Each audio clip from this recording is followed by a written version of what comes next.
Okay, so welcome everybody.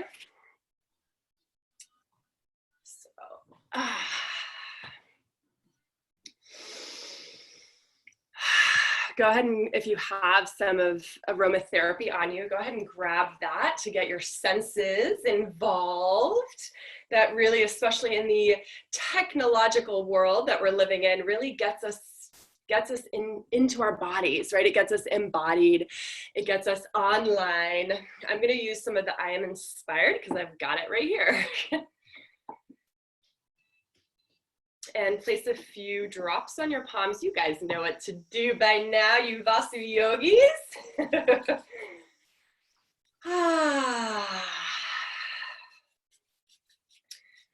And inviting you to close your eyes.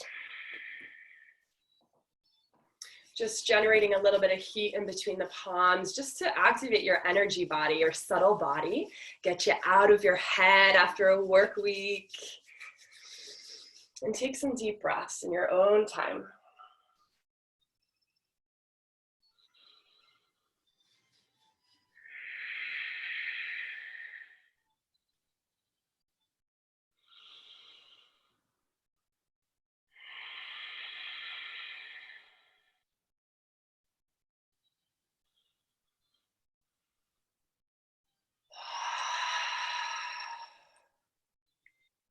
If you haven't already, yogis, I'm just going to ask that you mute yourself for now.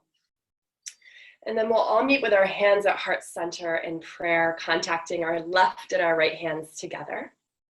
Let your elbows be heavy. Really press the thumbs into your sternum so you can feel the ripple of the breath. Softening the belly.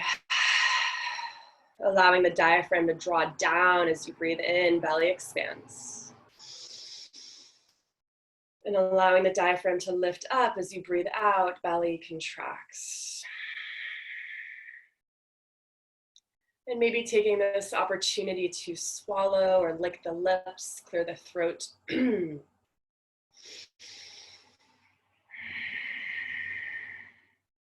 just take a moment to drop in.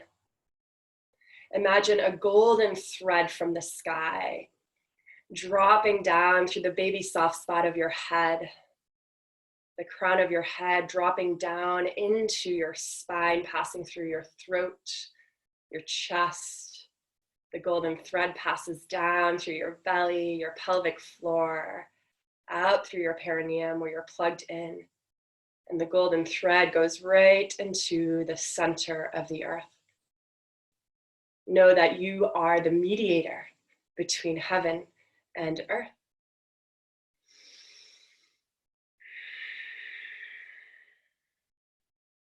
Just take a moment to think about your why for being here today, what your intention is to get out of this workshop today.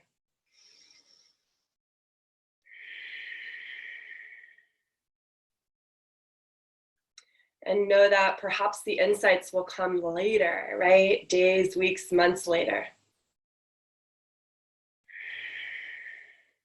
Let's take a deep breath in through the nose.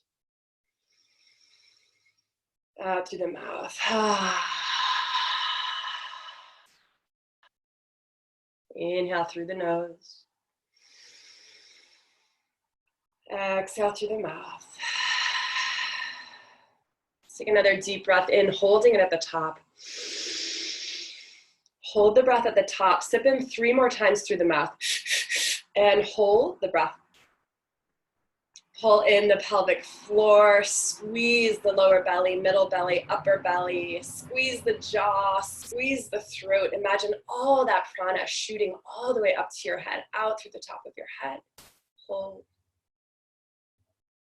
And exhale, release. Let's Om together. We'll inhale to Om, take a deep breath in. Om.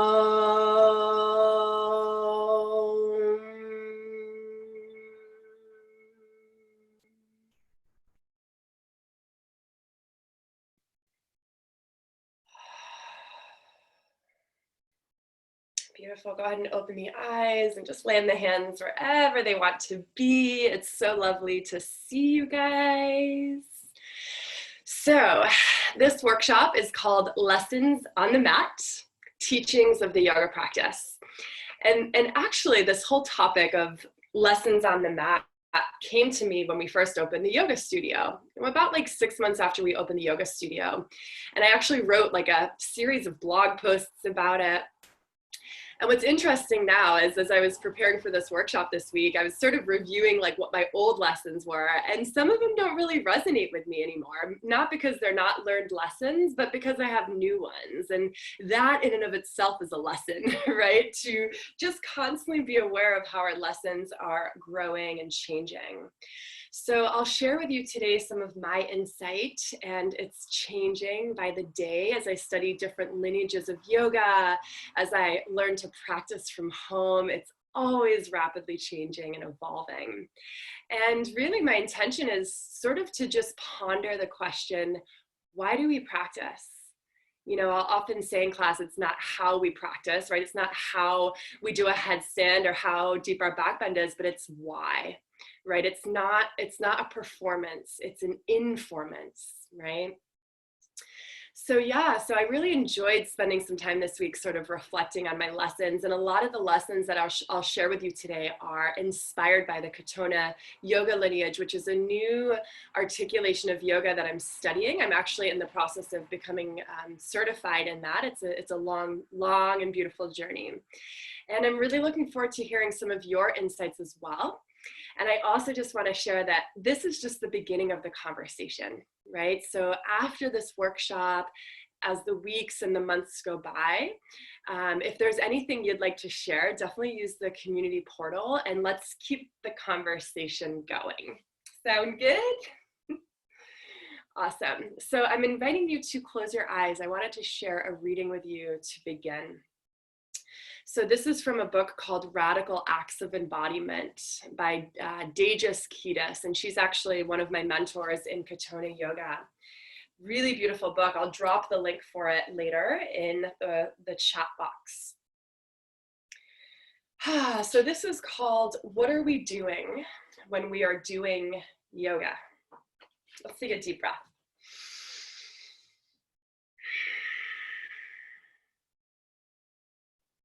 For me, a yoga practice is technical, durational, and alchemical.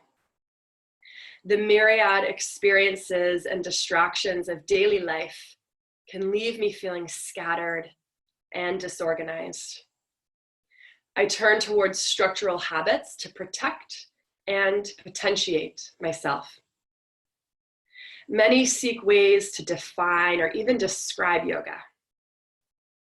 I understand yoga to be a very broad category for many types of practices that combine the concepts of mind, body, and breath. Of course, all of these concepts are inextricably physically linked. By mind, I mean imagination, I mean narrative, and I mean metaphor. Body can be about taking a shape, moving through that shape, or approaching stillness. Breath is all about timing. The breath works as a metronome, enabling one to manipulate time, measure, and duration. Combined awareness of these facets of being enables the practitioner, the yogi, to make choices about attending to life as it is, without intervention, without changing one's circumstance through the use of technique. You see, one's body, your body, is not a project or a problem. It is the place each of us is always and already living from. Embodied practice can turn us toward this reality and away from tendencies to dissociate. To live in each of our changing, growing, yearning, dying, aging bodies is to be in touch with what is profoundly human. Practice is not to degrade oneself or agonize oneself, but to find the complexity of life as it is on a human scale. Self-care is deeply altruistic. When I am able to attend to my life with focus and attention, I am less likely to seek out what I might need in others. More specifically, when another person is feeling good and grounded in themselves, a seemingly natural empathy and curiosity about others tends to present itself, as does the desire to touch and be touched, to make contact. The abiding metaphor of center and circumference goes directly to this point. When I am organized in the center of my own circumstance, my sphere of influence, I can look both within and without. And when another is similarly centered, our interactions are neither invasive nor evasive. Rather, when two spheres interact, a third space is created, a portal. This overlap is a fertile space through which something new can be born. A project, a conversation, a relationship, a person. This is why I believe practice to be magical rather than medical. Medical dialogue seeks to categorize and diagnose, to refine and differentiate in order to better know. And of course, there is value in this, but I am not a doctor, nor have I ever been interested in becoming one. You see, my body is not made of different parts. My body is inseparable from the ancestry, the culture, the social norms and biology that give rise to and determine its legibility as it moves through time. Nothing about you is static. My goal in practice and teaching is personal and political. I want to turn towards the life that is here already in all of its complexity. I want to decolonize the way that I live in my own skin. I want to teach others to empower themselves, to make choices, to radically embody themselves. And these acts are political. Radical acts of embodiment through making the unconscious conscious are not decorative. And this is how we affect real and lasting change.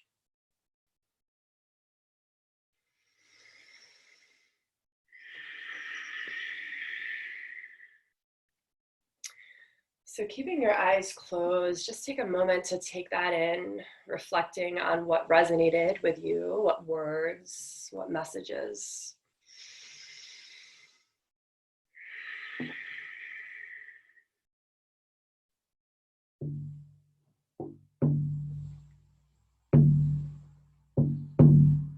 I'm going to take you through a guided meditation now.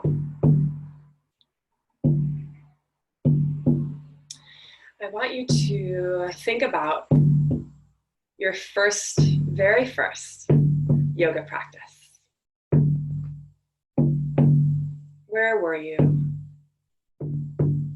Was it at a studio? Was it at home?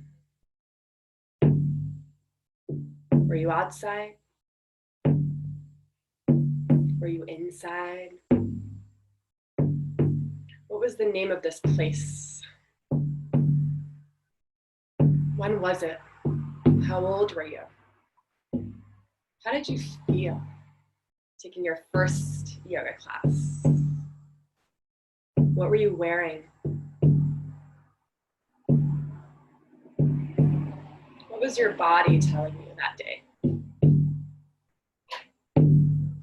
Were you by yourself? Did you go with a friend, loved one? Why did you go? Were you curious? Did someone drag you there?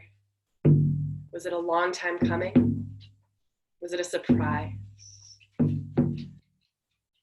What did it smell like? What kind of music was playing? What kind of yoga was being shared? How long was the class?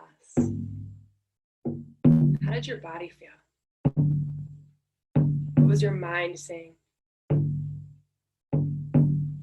How was that first Shavasana? Did it make you feel anxious? Did you understand why there was stillness at the end? Did you sink right in? How did you feel after the class? How do you feel right now thinking about that experience?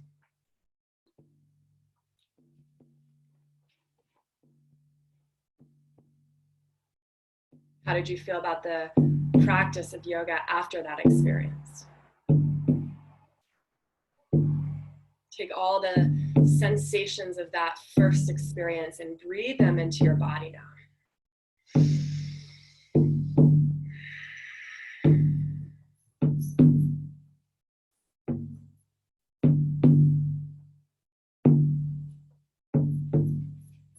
We're going to travel forward in time now. I want you to reflect back on your most recent experience of yoga.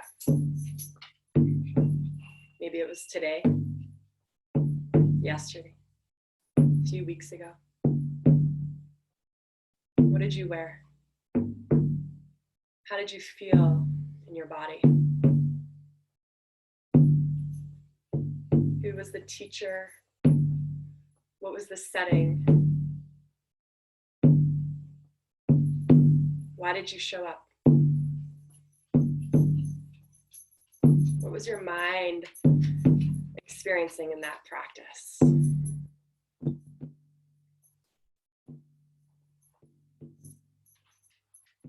How did you feel after? What was your self-dialogue?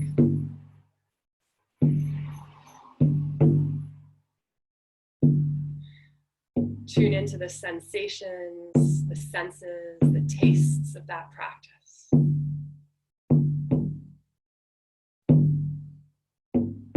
And breathe it in.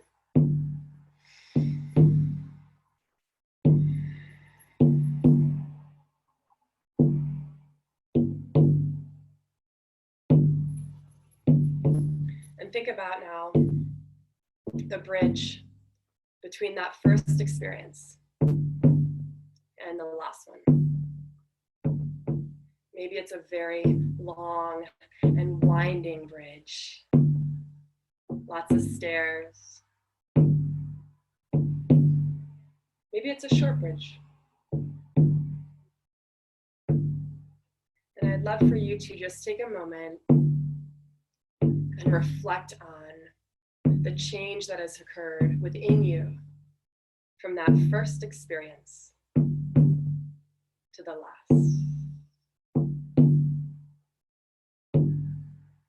How has your body changed?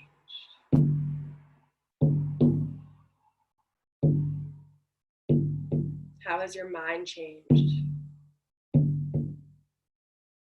How has your self-dialogue changed? And how has the outward reflection of your inner landscape changed? What have you learned? What's your why?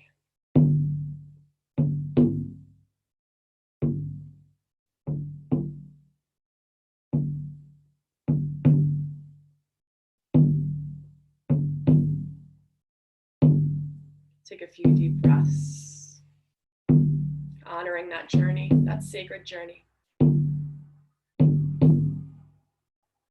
that deep work of the soul.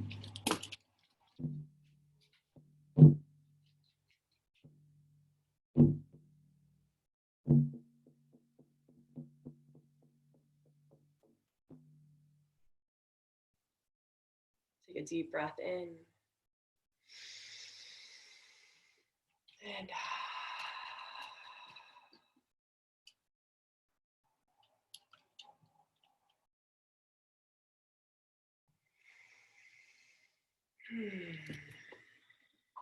you can go ahead and open your eyes. Thank you for journeying with me there inward. And I would love for you to share what came up for you in that. Remembering that it doesn't have to be profound, it just has to be yours. So maybe you just feel comfortable sharing a word or a color, or maybe you want to share a few sentences of what came up for you in that meditation, what that bridge looked like from A to B, or how you're feeling now about it. And what we'll do is I'll just call on somebody, and then you can call on somebody else until we've all shared. So Elizabeth, we'd love to hear from you. Thank you, that was really beautiful. And I love the drum. I always love to hear the rhythm of the drum. That was interesting because, so I used to live in Chicago, and my first yoga experience was one of my guy friends, Michael, invited me to go to his yoga studio. And so we took adventure to his yoga studio, and I remember the yoga teacher, she was wearing all white. It was like a white t-shirt and just like comfortable white. She just looked really comfortable and just all white. And we were in this kind of small studio, and she did the breath work, you know, the pranayama stuff that you do. And I thought this was the coolest thing ever. But it was like his yoga studio, and I never went back. You know, I was just like visiting, but I thought it was really cool. And then, so that kind of ended that, but I loved it. And then later, at that time, you know, I wasn't married, I didn't have any kids or anything like that, so I was pretty young. Then fast forward a bit, I go to a health club. At this time, I am a mom and married and living in the suburbs of Chicago. So then the second time was a studio in a big health club where I used to work out. And so I go to this yoga class that they offered, but it wasn't a positive experience. And I felt very uncomfortable. And in fact, the yoga teacher came by, and I don't remember her exact words. I remembered them for a while, but now I've forgotten them. But it was critical of me. And like, it makes me upset even telling you, but yeah, she said I looked awkward or something like that, something to that effect. So I was like, oh gosh, I thought this was going to be cool, but it was like a bad experience. And but I still thought yoga would be cool, but I just didn't do it again. And so then I ended up doing like videos, Rodney Yee. So I would do it, I didn't go to a studio, I just found workout videos or do it online. And then I found you guys. So, which was a huge difference to go from awkward in a big gym, big loud gym, to finding Vasu, and just a completely opposite experience, but more like the very first experience that I liked a lot, you know, so I see a big bridge there. And then now it's spiritual, and it's not critical, and it's not judgmental. It's just very accepting and being in your body. So I have a completely different, you know, outlook on yoga and its benefits. So thank you for that. Jennifer? Okay. Hi. So just trying to think back on like my first yoga experience or real yoga experience, and trying to like decide like, well, you know, okay, so I've done it with the Wii, but that's not really a class. And gone and done it, like had someone come in and show some like adaptive yoga, but that wasn't really a class either and stuff. And just going back through and stuff. And I think that really my first yoga experience was at for a class was at Vasu with Natalie, and a shared friend of Natalie's and mine brought me, Christine, and I was so anxious beforehand. I didn't know what I was stepping into. Like, I knew yoga, but I didn't know what I was stepping into for a yoga class, what to experience, you know, what to expect. If I was quote unquote good enough or whatever, very, very critical of myself stepping in, and walking into Vasu and into the studio and setting up my mat and stuff. And it just, the experience and the attitude of the studio and the atmosphere, it just was so welcoming. It was just such a great experience once I was able to just take that breath once class started and stuff. And Natalie was very welcoming, and came over and, like, I believe she gave me a hug the very first class and everything, and welcomed me there and stuff. And that was my first, you know, true, I feel, yoga experience. And then since then, I've gone to West Hartford Yoga and saw how different it is there, and just have always come back to Vasu and the feeling of that studio and the love and the community and all parts of yoga there. It's just been a great experience. And now, you know, being able to continue with Vasu in a different platform has been amazing to see, you know, the change and stuff. As much as I miss the studio classes, having the live classes and having these workshops still get that Vasu feel. So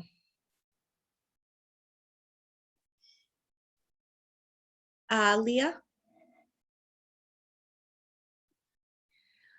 So like I was trying to, Natalie, when you were talking about it, I was trying to actually remember what my first yoga experience was. And what I can remember is being in either high school or college, and my mom, I mean, it had to have been, yeah, it had to have been high school or college, because it was a VHS tape that my mom had bought of, like, Rodney Yee Yoga for Beginners, and she was on some, like, you know, new health kick, and so she had bought this tape and was doing it, and so then I started doing it, you know, as well. And so it was, you know, it started out as a home practice, watching a tape and doing the same tape kind of, you know, over and over and over again. And then and it's so funny, because then actually my freshman year of college, I took an Eastern religion class, and that was kind of when I got into meditation, because my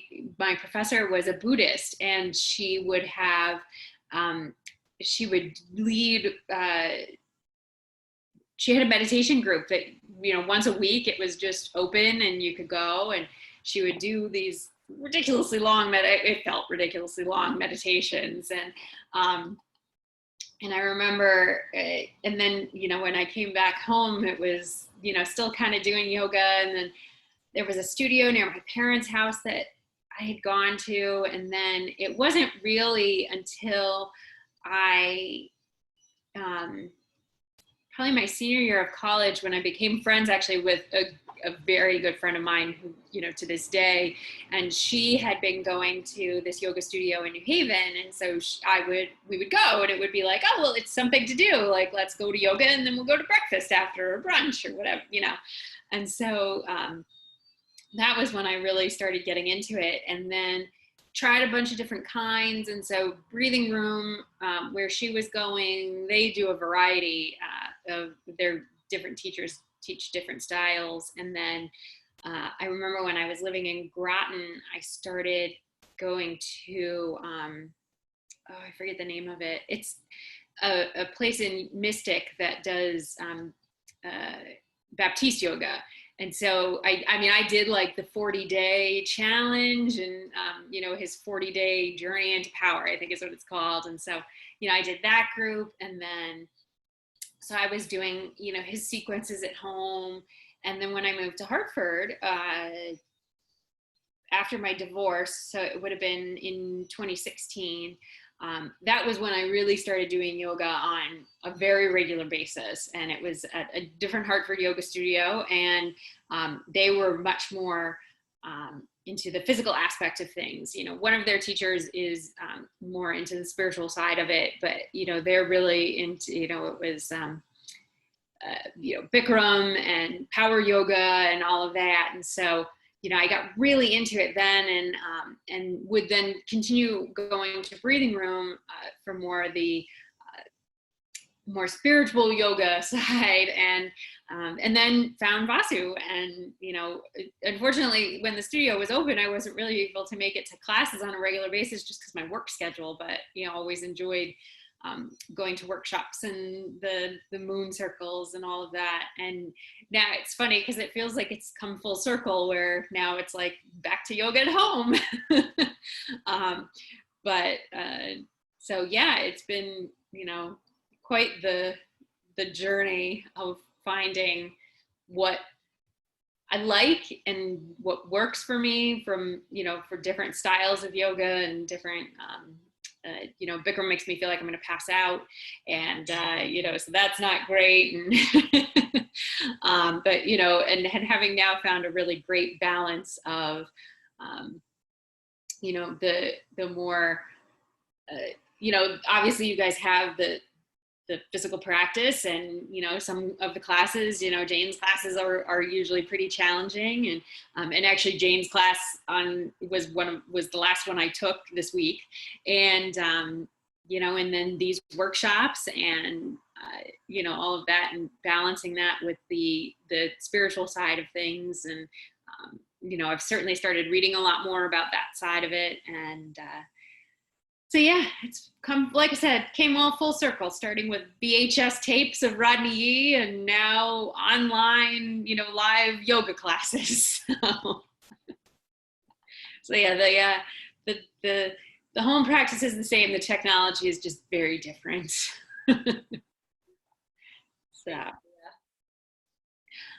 So Jennifer, are you there? I know we can't see you. I wonder if we can hear you, Jennifer. I am here. Can you hear me? Yeah. I'm going to go wake somebody up who knows how to do Zoom and try and get my face on here when I'm done. We feel you. Oh my gosh. I was struck by the bridge. It was a beautiful thing to picture. And my first experience I had in my mind right away, it was like, oh yeah, it was Esther Eckhart at home on YouTube. And then I was like, wait a minute. I went to yoga back in Vegas at a 24-hour fitness. And so I started thinking about that experience. And just the bridge from there was just like this, it just made me smile.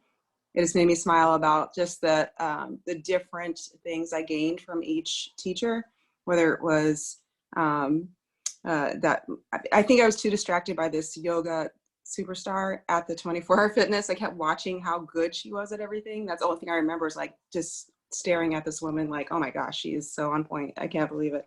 And I was so distracted by how good she was, you know. That was the only, and then just Eckhart yoga and the beautiful little chime and her sweet accents.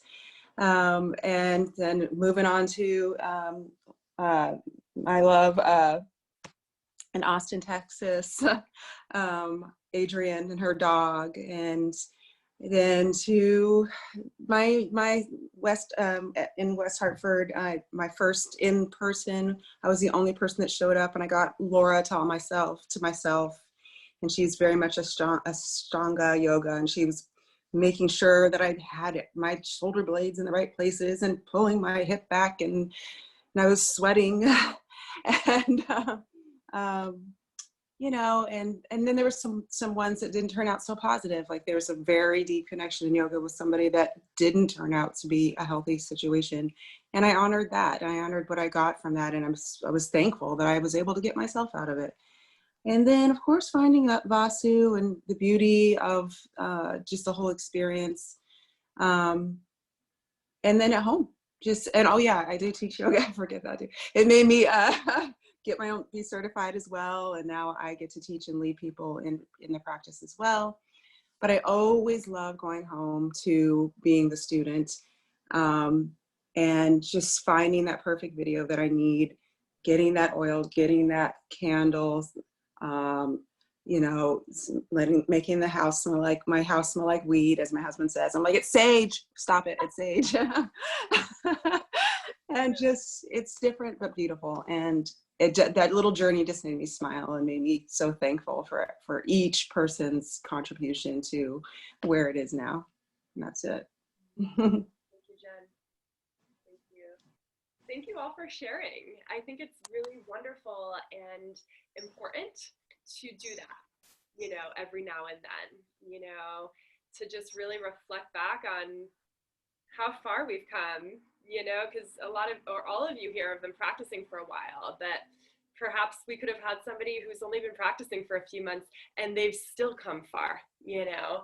And it's just amazing to see, like when I envision the bridge, it's like the Great Wall of China. Like, it's like, woo, there's all these twists and turns, you know, sometimes really steep stairs and puddles and all of that. And it's just really nice to hear all of your stories as well. And I think a great way to just sort of begin this workshop, because you know, what's important is that I'm going to be sharing my insight, and it's just my insight, and maybe some of it resonates with you and maybe some of it doesn't, and maybe something clicks later, you know. So thank you all for sharing. So we'll see how much time we have. I really want to make sure I stay on time for you guys. I have like 10, I was reflecting on all the things and I have so many points that I want to share, but you know, we want to keep it concise and not have it be like a 4-hour conversation like it could be. So my first lesson to share with you from the mat, and this is something I did a video on the other day, and it's that your body is not a temple. And that can be a little bit like alarming, I think, for people to hear or read initially, right? Because how many times have you potentially read in spiritual dialogue or heard in classes or any of that, that your body is the temple? And the reason why I share this is because when we think of a temple, we certainly think of something sacred, and I'm absolutely not saying that your body's not sacred. But when we think of a temple, like let's say you're taking a visit to India and you go to the Golden Temple or various mosques throughout the country or whatever a temple is for you, think of what that experience has been or could be like, right? It's very reserved. Put the phones away, take your shoes off, no talking, just observing in reverence, right? And a temple is something you maybe visit once in a lifetime or once a week, you know? So we don't really live in a temple. We can't really live in a temple, right? And so the first lesson is that your body is the home. You know, the body is the home, not the temple. And a home is a house well lived in, right? And just think of, maybe it's your home or your grandmother's home or somebody who has like a really beautiful, nurturing home. It smells like them. Maybe it smells like apple pie or, you know, pasta sauce being made. It smells like them depending on what they're cooking. And all the rooms are lived in, right? And every room serves a different purpose. Right? And in so much of Katona yoga, they actually refer to your body as a home, as a metaphor. And different parts of our body relate to different rooms in the house. And even if you live in a studio apartment, you still have a place where you sleep and where you eat and where you cook and where you shower and all of that. So even if it's not a 3-floor, 10-room house, there's still separate areas where you do certain things and where you dedicate, you know, a feeling to each room. And so think of your body as that way, you know, and so often in our yoga practice, we can just like go on autopilot and just do those back bends every class because we love our heart openers, right? Or, you know, really getting into those shoulders because perhaps we're working through an injury this year. But for a full experience, we want to live in all of the rooms, right? We want a house that's well lived in. So you know, you go into your basement and do a little cleaning and dehumidify and check the thermostat and the circuit breaker, right? And, you know, you reorganize your bedroom and you go up to the attic and go through your memories and put new photos up in the family room and all of that. So really the lesson of your body being a home is just to live in it well, to make a mess, right? To let it be imperfect. You know, maybe you have a guest stop by for a visit and you didn't clean, and that's okay. You know, think of those beautiful homes. And again, maybe it's your own, maybe you're in transition with homes like I am. But the kitchen, you know, has lots of different scents, and there's laughter in the kitchen and family gatherings, right? And the backyard has fire pits, and you rake the leaves in the fall and plant seeds in the spring and all of that.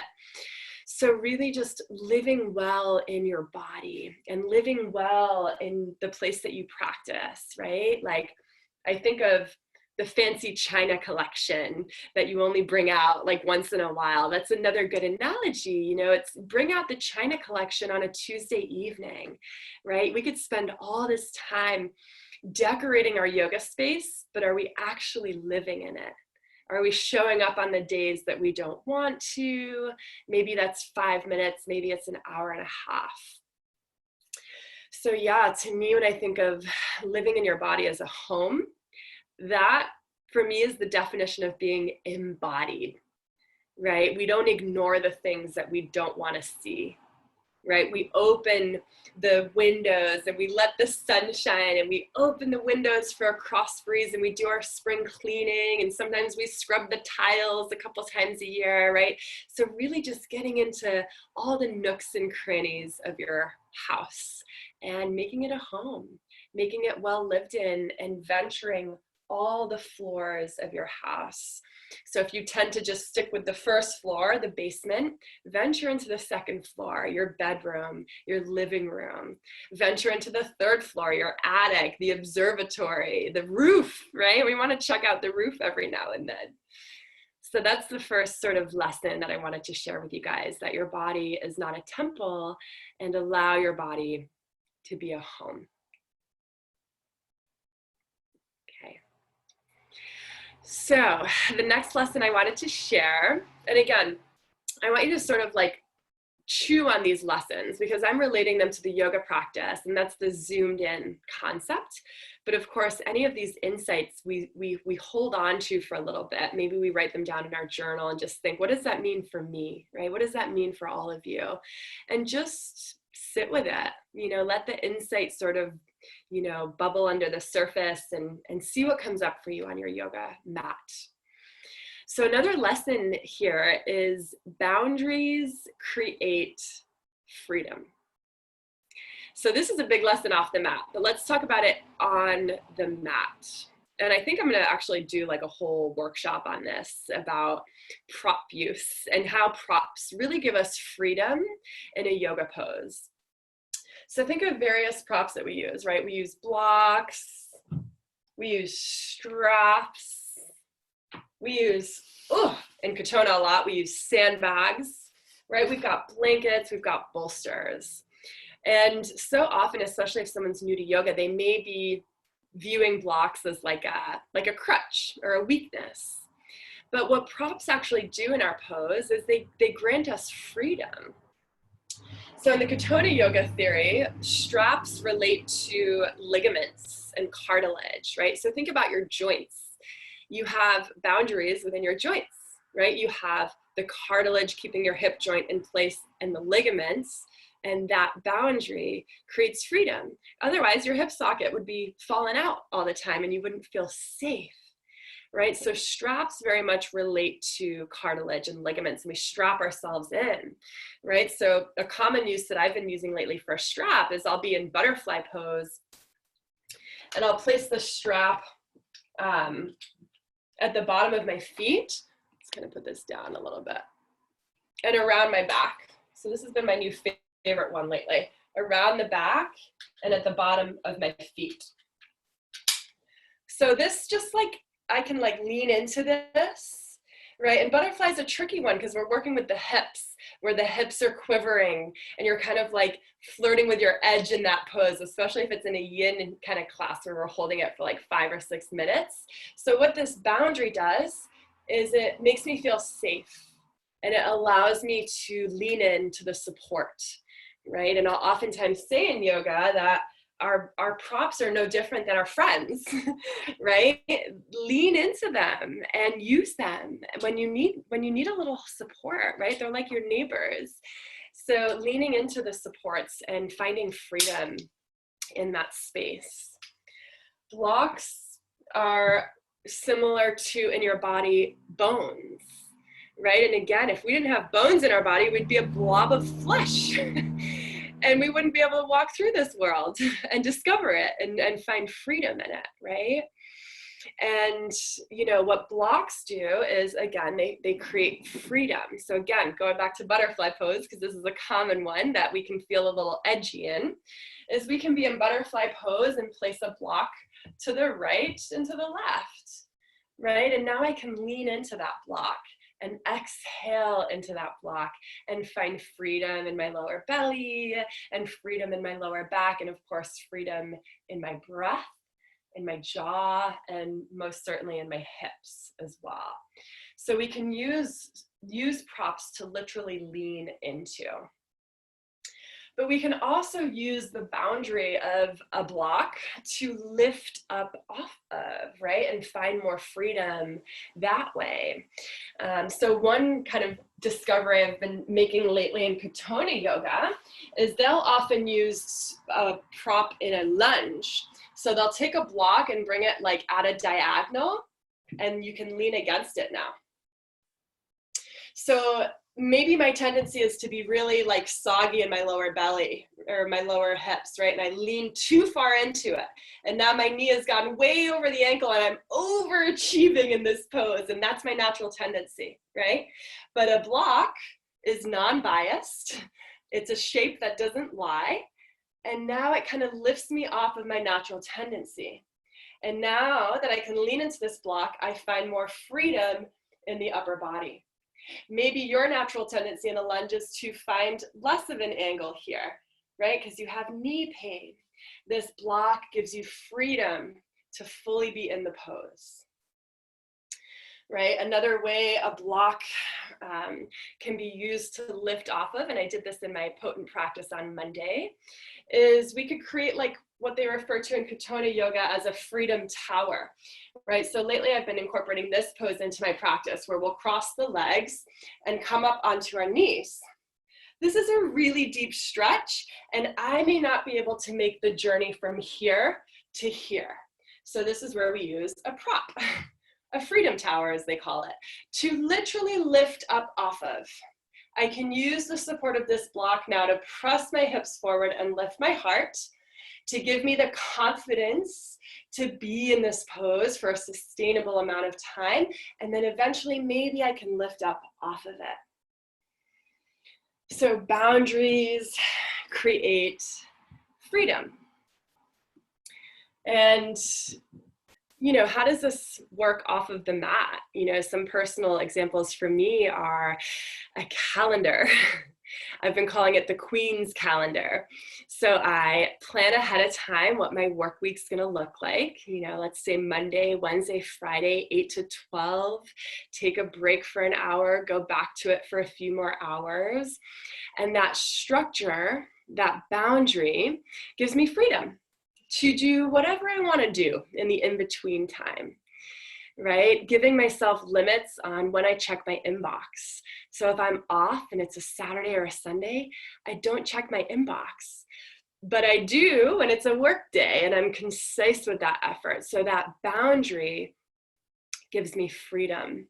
And so often in the Katona yoga practice, they say that paradise is actually a garden, a luscious, bountiful, abundant garden with 4 walls.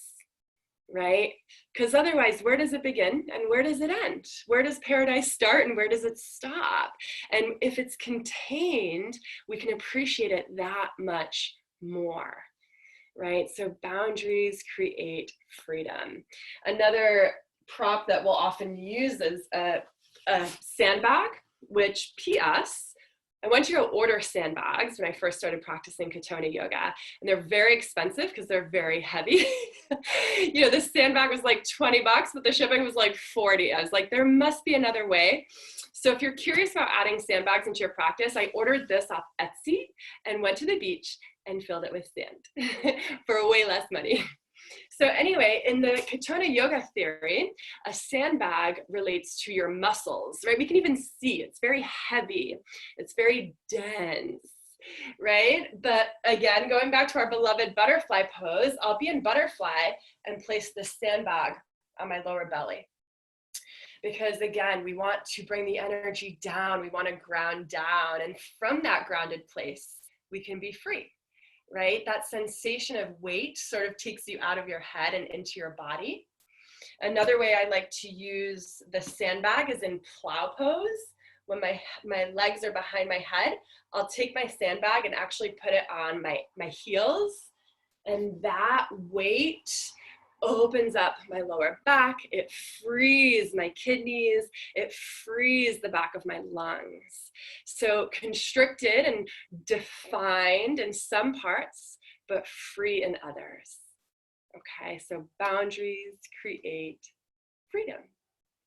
So maybe think about that again next time you're in a class and we use props. How are they working to your advantage? Maybe they're helping you lift off or lean in. And start to meditate on, well, what boundaries are you practicing in your own life with loved ones, with your time, with your energy, with your yeses and your nos? And what kind of freedom does that provide you? I'll often say, in quoting Danielle Laporte, that no makes way for yes, right? The boundary makes way for freedom. So just kind of chew on that a little bit. Cool. Next lesson. Take up space. This was actually a lesson that was always there for me, like when I first wrote that blog post 3 or 4 years ago. And it's been a really interesting sort of lesson that's unfurled for me as a student, but also as a teacher. And I definitely miss teaching in person because you can really feel and palpate the energy and the space. And I'm learning how to do that in the digital realm too. But what do I mean by that? So often I'll say in class, if we can't do it here, where can we do it, right? And that's relating to a lot of things, but I'm talking about the taking up space right now. You know, when we create a space that we're practicing in, whether it's alone at home or in a studio or online or with a friend or at the park, the idea is that you're creating a safe space for yourself, right? A safe container. So the idea is in that space, you can take up space. So some kind of ways that this may pop up for you in your yoga practice. The first one is in the Om. So I'll often notice, it's so interesting as a teacher, and Jen, I'm sure you can relate to this, is I'll usually start and end my classes with an Om. And the difference between the Om in the beginning of class and at the end is remarkable. The one at the end is always more projected, it's always louder, it's always more embodied, right? The Om is coming from here and not just from here. Because you've spent the whole yoga practice being in your body and actually taking up space in your body. So it goes without saying that you probably feel more comfortable projecting your voice after a yoga class, right? Another way we can practice taking up space in our yoga class is in our Shavasana. So often you might see this, right? In Shavasana, especially if someone's new to yoga, maybe this is you, right? Arms close to the body, maybe the mouth is closed, maybe the hands are even on the body. And that's not to say that's a bad thing, because sometimes it feels really nice to nurture yourself in Shavasana. But what would it feel like to take a Shavasana with the arms out wide and the palms facing up, not grounding down, facing up, the legs spilling off your yoga mat, the mouth open? What would that be like, you know? So taking up space. In the book, Deep Listening by Jillian Prinsky, which I refer to a lot, she does like a guided meditation where she says, and I'll offer that guided meditation in the very beginning of class or right before Shavasana when we're laying down. And she says, imagine taking some chalk and just tracing the outline of your body, and then stepping away and just observing the outline of your body. And then lay back down and expand. Expand beyond your skin. Find a little bit more space in between every cell, a little bit more space in between the space. Breathe a little bit deeper and just expand your outline. And now trace a line, and maybe it's just a millimeter difference, but it's more space, right? And that practice of taking up more space in our mat can be so simple as a little bit of a more embodied Om spilling off your mat onto your neighbor's mat in Shavasana. Or, you know, sometimes when we do like bioenergetic practices, right? And we're like, huh, huh, and we're like really making a lot of noise to like really make noise. Because again, if we can't do it in the comfort of our own home or in the safety of a studio, where can we? Right? So just kind of, you know, think about that, like what that means for you to take up space in your yoga practice, and explore taking up a little bit more space. And it doesn't even have to be outward. It could be inward, right? It doesn't have to be, I'm oming, I'm the loudest omer in the class, or I'm taking up the most space in Shavasana. It could just be energetic, right? You could take up more space with your radiance, right? And for those of you who were in my pranayama class, we learned that radiance is simply your radius, right? So you could take up more space by shining bright, and that's how you take up space, right? And this, of course, overflows off of our mat into our conversations, right? Into speaking our truth, into wearing bold colors, into going against societal norms, right? It absolutely overflows off into our mat. But a great place to practice it is on your mat. So I'd love for you guys to just think about that a little bit. And, you know, in your breath work and even in your meditation, you could think about taking up more space. So one practice I like to do is just sitting there in my morning meditation. As I inhale, I imagine expanding. And as I exhale, I imagine contracting. And I'll often start going left and right, right? My body expands to the left and to the right on the inhale and contracts. And I'll do that for a few breaths. And then I imagine it forward and back. And then I imagine diagonals, right? Inhaling and exhaling. And then I imagine above and below me. And then I wrap it all together with expanding all of it. Right, so I find that to be a really nice sort of meditative breathwork practice if you're looking to take up more space. Lesson. All right, here's another lesson. And this is actually funny enough, like a lesson that I learned in business, but it relates to our yoga practice as well. And that is, what you measure, you master. What you measure, you master.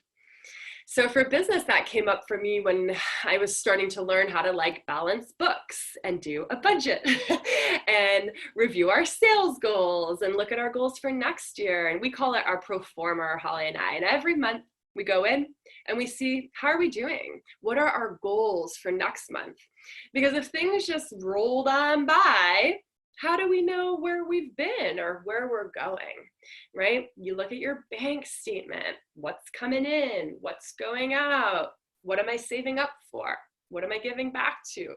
So what you measure, you master, right? So how does that work in our yoga practice? This is another reason why boundaries are good, because boundaries give us something to measure against. I always say, like, I don't know if you guys have ever tried doing yoga against a wall, but the wall doesn't lie. We can't blame the wall for not having a straight back in chair pose, right? So let's take chair pose, for example. So often in chair pose, and I'll just pretend that I'm doing chair, I'm kneeling, but so often in chair pose, we're like this, right? We're like this and we're like this. So if we were to take chair pose against a wall, it would be a lot harder, but there's a measure. Straight back, pelvis tucked in, sit down in your chair. Now your thighs are shaking, right? Now it's feeling different than it did without a wall. What you're measuring, you're mastering, and maybe you just practice your chair every day against a wall until your thighs don't shake and quiver, until you can breathe deeply, until maybe you can pop a smile in that chair pose, right? Same with down dog. We could do down dog against a wall. Right? So the hands are pressing firmly the mat. We can't blame the mat for sliding away from us, right? Like it often does in down dog. So what you measure, you master. You know, going back to this example of using a block when we're lunging. So again, maybe, you know, speaking for myself, my tendency is to overdo it in my hips. I'm very flexible in my lower body, which can serve to a fault. So if I bring a measure here and just work with that in my yoga practice for a month, I'm going to strengthen different muscles than I was using before, so that maybe eventually I don't have the block and I'm measured up, you know? Another way we could measure something in yoga, and this is done very often in Katona yoga, they refer to it as a longevity practice. So I don't know if you guys have practiced Katona, but the poses are challenging because they're held for so long. You know, think of like a twisted triangle pose, right? It's a hard pose. Maybe in a vinyasa class, we would do it for like 5 breaths. Katona, it feels like 5 minutes that they're holding this. So what do they often do? They'll say to you, hey, stay in here for 100 breaths. Or stay in here for the breaths that are your age. Stay in here for 35 breaths, 50 breaths, right? So maybe you're staying in the breath for your age. Maybe you stay in the pose for the amount of breaths of your firstborn child, but you pick a number, right? There's a beginning and an end, which is a boundary, and a container, and you work with that number for a while. So if you're doing a home practice, maybe you choose to hold every pose for 100 breaths every day for the month. And by the end of the month, that's the constant, right? The amount of time that you're holding a pose for. And what's the variable? You're the variable, right? You are the one that's changing. And it's those consistent breath counts. Or maybe for your morning meditation, you decide, I'm going to set a timer for 15 minutes, right? Or play my favorite song. What you measure, you master. There's a beginning and an end, right? So just kind of thinking about how that applies off of your mat as well. Lesson. All right, how are we doing on time? Okay. Next lesson is, and this is a big Katona one, contact equals currency. So in the Katona yoga realm, in our yoga practice, currency is energy. Right? Currency is flow. Currency is chi, right? Tai chi. It's that energy, it's that prana that's moving through us. Off of our yoga mat, currency is money, right? It's abundance, it's gifts, it's friendship, it's all those bountiful, beautiful things. So in our physical practice, how do we achieve contact? So think about this, right? Contact, left and right. It's often said in the namaste pose, right, or prayer pose, that your left hand represents you and your intention, and the right hand represents everybody else in the room or everybody else practicing. And when we put the two together, we're holding space for both, right? We're holding space for both of those things. Contact could look like this, right? And you guys have been practicing with me lately. I do this a lot in class. We play with this arm variation in lunges, in warrior, in breath work, in chair pose. So this, the contact of the elbow and the heel of the hand, lets the currency flow. Because if I were just doing this, I'm losing a little bit of energy through my fingertips. I'm giving a little bit of it away, which isn't necessarily a bad thing. But if we want to keep that circuit flowing, contact is really, really important. So I've really been starting to incorporate that in my personal practice and in my teachings.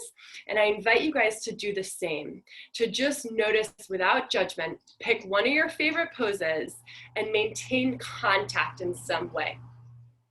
Pigeon pose. Contact in pigeon pose could look like this, right? My hand's on my knee, my hand is on my foot, and from that space I can lift up, right? I can find contact with myself. You could also have contact with blocks. It doesn't have to be a living thing, but holding on to these blocks keeps a flow of energy moving. Contact could be this, right? So now the front of my body and the back of my body are communicating with each other. So contacts, things that can break contacts could be anytime you're in a pose and you're not mindful of where your mitts are, right? So a lot of times in Katonah yoga, when we're doing twists, we do this. And I know a lot of other styles of yoga do that as well, but contact, right? The meaty part of my hand and the back of my hand are maintaining contact. And from that place, the currency of the twist is flowing, right? And then I can, from that place, from that boundary, lift up and find freedom. So how does that relate to off of our mat, right? It's the reason we're doing a workshop right now and we can see everybody's faces. It's contact. Otherwise, it could just be a webinar and I'd be talking and you guys would be listening and there would be no flow, right? I'm able to look at each one of you and feel you, and vice versa. So we have a flow going, right? There's currency flowing between us. And I think now in this digital age, I'm more aware of contact and what that actually means more than ever, right? Because it's not this anymore with people and those that we love. But what are some other ways that we can have contact and therefore currency, flow, energy, love, right? Maybe it's a handwritten card, right? Maybe it's a voice note instead of a text message so that they can hear your voice, right? Or sending your friend a song that reminded them of you, because there's different ways to have contact now and it's changing. Contact equals currency. So here's a big one, and this is actually from Baron Baptiste. Leah, I know you said you're into Baptiste yoga. This is from his book, Perfectly Imperfect. And this is one that's stuck with me my whole practice. And that is, and he says in the book, yoga is the art of being present in the moment without being attached to the moment. Right? The art of, and it's an art, the art of being present without being attached. And that's like kind of one of those nuggets that I would love to float around a room when I was teaching yoga and taking yoga. So what are some ways that that can show up for you in a class? I'll give you an example. Let's say that we are teaching a new advanced pose, right? I'm teaching you guys side crow. Maybe you've done side crow before, maybe it's brand new for you. And it's a very technical pose, and I break it down, and then we take a little time out, and everyone kind of breaks off and is practicing their own thing. And, you know, there's some toppling over yogis and some laughing yogis and a few eat the floor, and that's okay. And then, you know, after like 5 minutes, we do it on the other side, right? So break and do it on the other side. 5 minutes go by. Okay, we're done with the peak pose. Let's come down to our mat. Let's take some deep breaths. Let's start to cool down. How many of you are still thinking of that side crow? Right? How many of you are thinking, oh man, like Jane's side crow was so much better than my side crow? Or like, God damn it, my side crow 2 weeks ago was so much better. It must be the teacher's fault. They didn't teach it correctly, right? Or, oh, that injury stopped me from, and here we are. And we're supposed to be now on floor something pose, but we're still in side crow, right? So a challenging pose demands a lot of us, and it definitely demands us to be present, right? If you're standing there in tree pose on a paddleboard, you are in tree pose on that paddleboard. You are probably nowhere else. And if you're somewhere else, you probably end up in the water, right? But the key is, and the art, as Baron Baptiste puts it, is to be fully in that pose without being attached to it.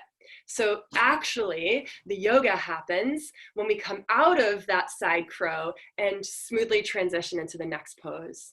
The bridge from A to B is really the yoga practice, right? A lot of times you'll hear that a yoga class isn't a series of poses. It's actually all one pose that's separated by body movements that look different, but it's really all one pose. Isn't our life all one pose? Here's another example. So that's maybe one that kind of resonated with you. How about we start class in a restorative pose? It's a Thursday night, you've just come in from rush hour, you're landing on your mat, and I'm like, you know what? It's been a day. Let's start in a supported fish pose. And you're like, yes! So you get in the supported fish pose, and we play some really beautiful music, and you are like loving it. And then it's over, and it's time to, let's get in tabletop, let's do some cat-cow. But I want the supportive fish pose to go on forever. Or how many of you have wanted Shavasana to last about 30 more minutes, right? So this is all the yoga practice, is to fully be in that pose, to be in that Shavasana, to get in it mentally, not physically, but mentally, as quickly as possible, and get out of it as quickly as possible, and move on to whatever is next. Right? So Yogi Bhajan, who's the kind of founder of Kundalini Yoga, says a true yogi knows how to take a nap. Really good nap, right? A true yogi can fall asleep in 90 seconds, he says. Why? Because they're fully present. They're laying in bed, they're facing east, they put on some gong music, they take some deep breaths, they're out in 90 seconds because they're fully present. They're not sitting in bed thinking about their email list, or my dog's being a pain in the butt, or it's a little cold in here. They just dive right in. So that's really why our yoga practice is such a beautiful lesson in that, in being present without being attached. Wherever you are and whatever you're doing, do it fully and do it with a whole heart. When Holly and I had our yoga studio, we were 100% in it. And when it wasn't time for that anymore, we had to move on. It would have been so easy, and there was a period of it, because I'm human, but of gripping and identifying with that old way. And so many of us, all of us on this call, have experienced transition in the last 5 months, right? And that's why we practice, to handle those transitions, whether it's a physical pose or a major life event, gracefully and with ease, right? So to be present in the moment without being attached to it. You're eating a bowl of ice cream, eat that bowl of ice cream with your whole heart. Turn off the TV, put down the phone, and eat that ice cream. So yes, lesson. All right, so we've got like 10 more minutes. I think I can probably get through the last few.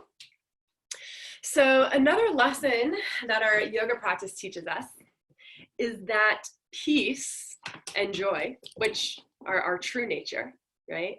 I always say peace and joy are our true nature.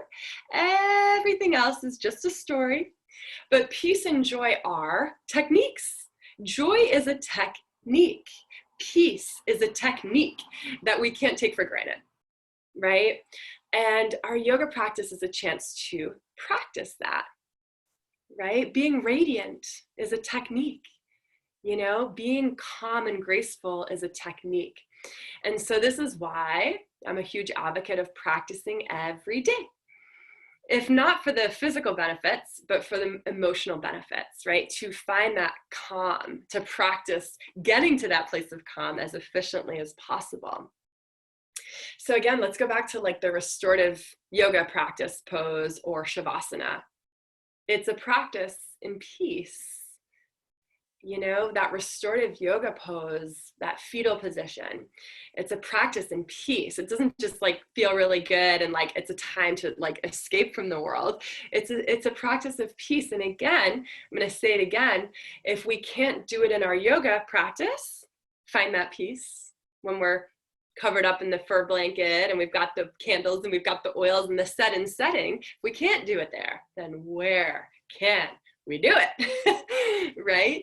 So just remembering that your practice is a practice, you know, to practice all of these emotions that you want to resonate with.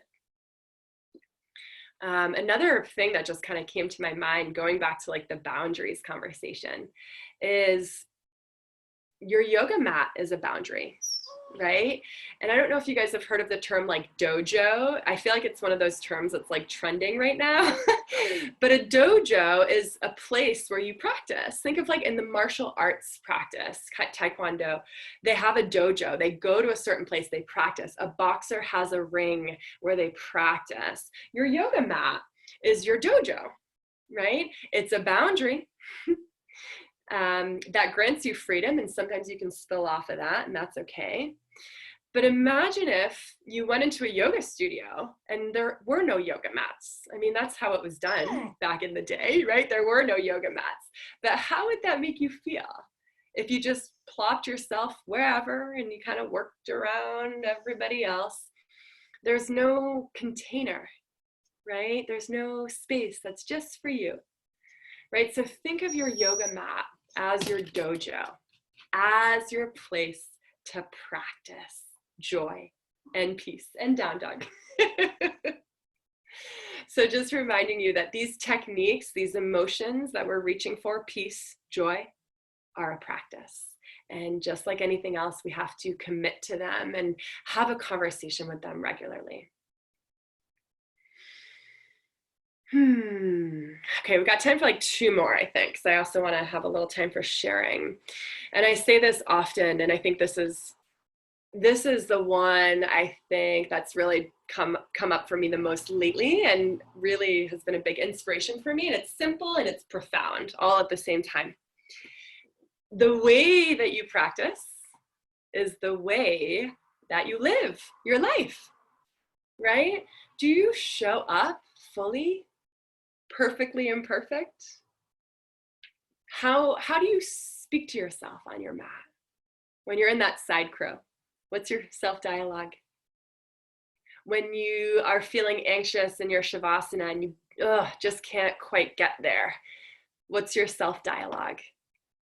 How do you speak to yourself on your yoga mat?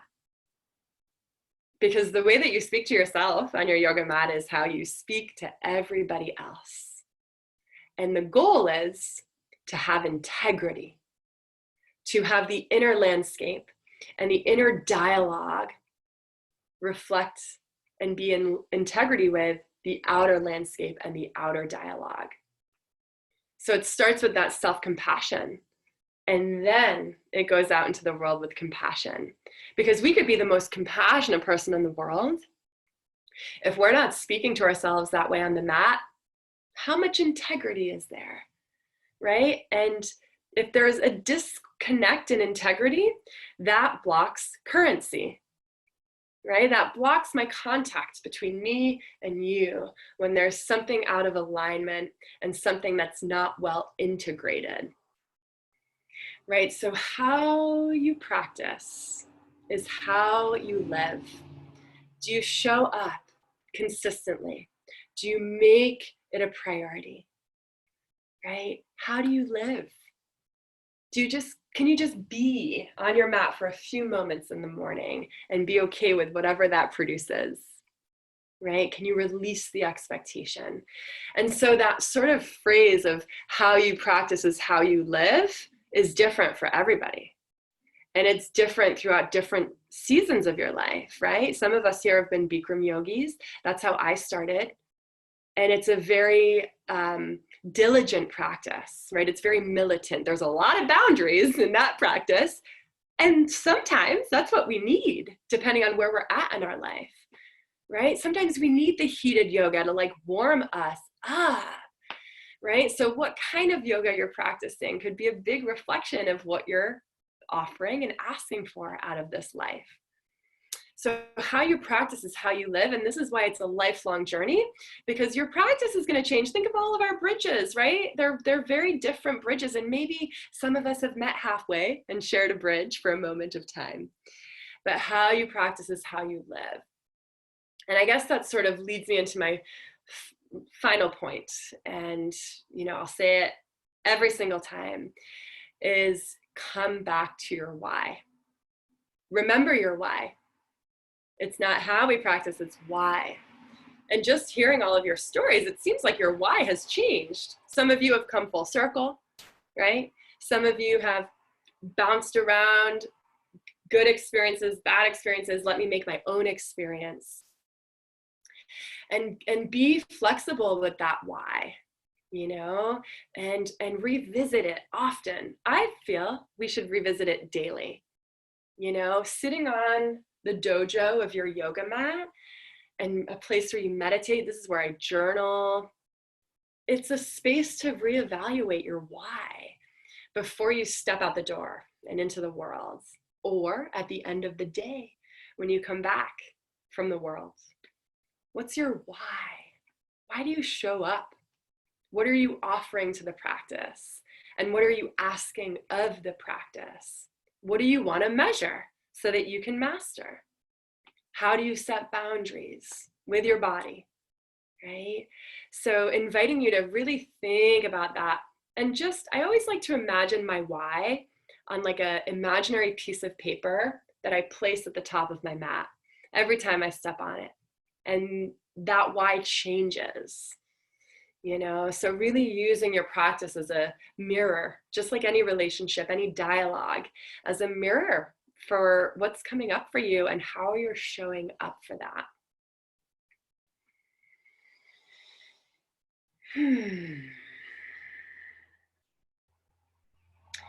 So let's just close our eyes, take a few deep breaths here.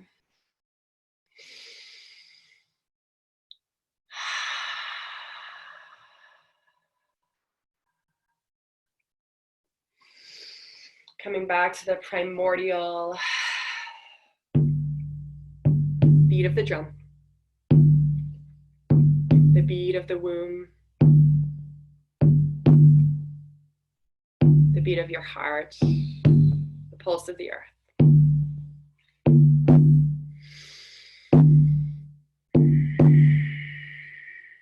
Following the breath in and out of the nose, tracing the breath in and out of the lungs.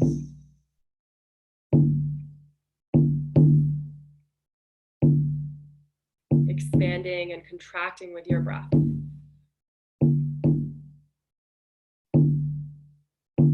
Softening the jaw,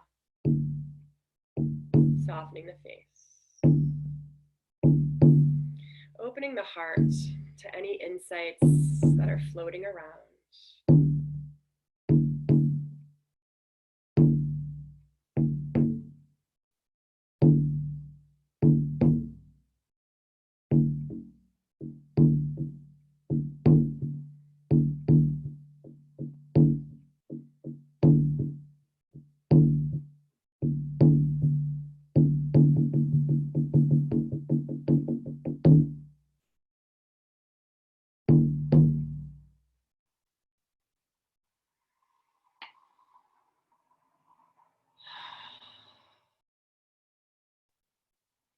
Taking a moment here with the eyes closed and the palms maybe are down on the body, face down, to ground in the insights and ground in the energy. Maybe they're face up to receive.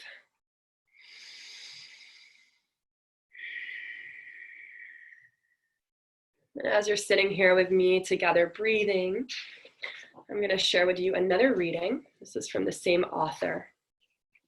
And this is her manifesto, or her manifesto for the yoga practice. The political is personal. The personal is practical. The practical is related to embodied daily life. It is reflected in how you carry out your life and your acts. And many of us, so many of us, go about our lives disembodied, disassociated, feeling that our bodies are somehow split from our minds. We exist at different locations on a spectrum of dissociated and disembodied, all the way to embodied and integrated. And you see, social forces and personal trauma are what split us apart, rendering us zombie-like and feeling distant, so distant from an embodied, emotional existence. But our bodies are not abstract, nor are they delusional. Our bodies are the home of reality. All of our lives happen right here. There's nowhere else to live from. Our bodies and minds have never been split. There is no body and mind connection. The body is the mind. We are not institutions, we are not museums, we are not abstractions, and we are not sites of occupation or projects of improvement or to-do lists. Nor are we discrete. We live in the larger social surround, and the structural oppression of that surround can be real and sometimes violent. Racism is violent. Patriarchy is violent. Late capitalism is shot through with violence. These are the forces that act on each individual, on you, on me, on our culture. To disavow this uncomfortable complexity is a delusion that serves the split. Violence runs through us, in us, and out of us. Part of the collateral effect of these traumas is a breakdown of the narrative, a breakdown of the structures, of a sense of cohesiveness and oneness. Our metaphors for this state have to do with unraveling, falling apart, or coming undone, and reflect an experience of shattering something that was previously whole. Every body is a series of open-ended questions, a third space complicating the inherited binaries of nature versus culture, of self versus other. What might be possible, though, if we turn towards the assemblage of ourselves, towards the complexity of being a self born of various people's genetic material, of ancestral archives, of social forces, gendered and racialized paradigms, and a myriad of viruses and bacteria? What might happen when we uncontrol our sociability, unhold our delusion of separateness? A practice involves time. Time spent doing, time spent being, time spent weaving the narrative of ourselves into cohesion through making the unconscious conscious. emotionally, and somatically. It is not about boundaries. It is about the capacity for integration within the self, and therefore an enhancement of our authentic connection to everybody else.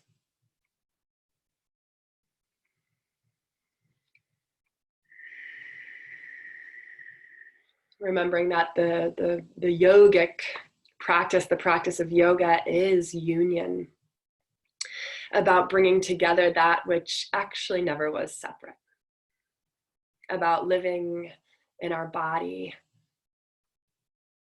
and making it a home.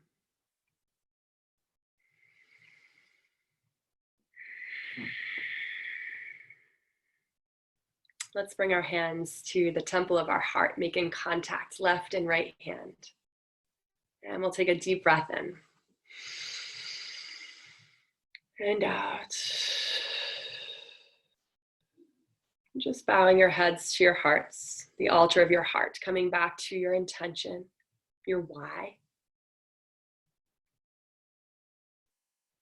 And just taking a moment to reflect what insight or insights you would like to bring forth to your practice this week, or what question you would like to linger on in your mind, your heart, or how perhaps you can look at this familiar practice with new eyes.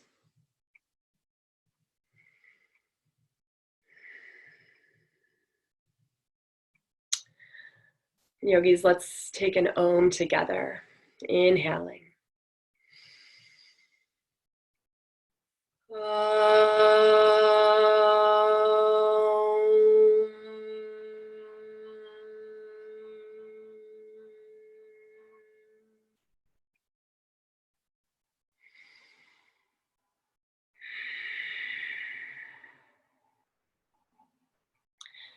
The practice in me sees, honors, and supports the ever-changing practice in all of you. Namaste.